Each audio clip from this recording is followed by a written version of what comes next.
So when I got my MBA, I got a job with the Boston Consulting Group. And after I'd been there about a month, the project manager came to me and said, Clay, we need to meet on Sunday at 2 p.m. because we have a big client presentation on Monday. We got to be sure everything is in place.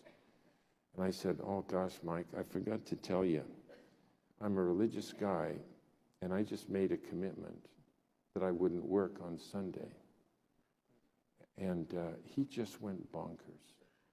And everybody here works on Sunday. And I said, well, I made a commitment that I wouldn't. And he said, look, I don't know anything about your church, but my church, if I need to do something that's a little bit shady, I just do it.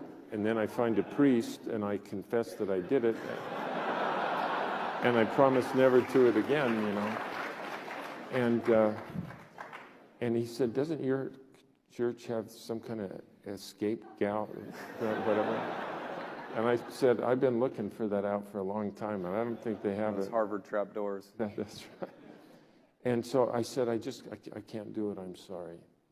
And he said, anyway, so he blustered away. And an hour later, he came back and he said, look, Clay, I talked to everybody. It's fine. We'll meet on Saturday at 2 p.m. And I said, oh, man, I forgot to tell you. I made a commitment to my wife that I wouldn't work on Saturday. And Mike was just even more bonkers about it. And he said, look, Clay, whatever commitments you made to your wife on Saturday, just this once, in this particular extenuating circumstance, isn't going to be okay to do it just this once?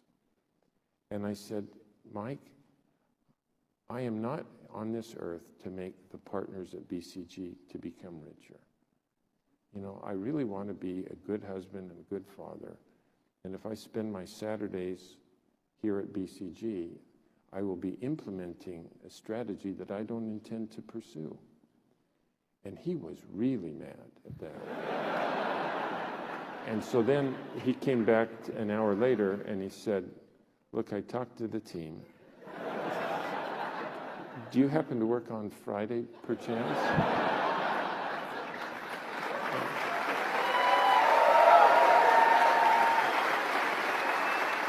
But,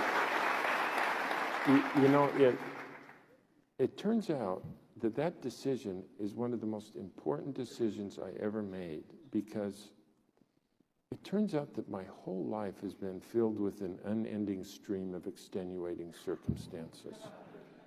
And if I had said just this once, the next time it occurred and the next time, you know, it's easier and easier. And I decided that it is easier to hold to our principles 100% of the time than it is 98% of the time. And we, so anyway, that's why I wrote the book.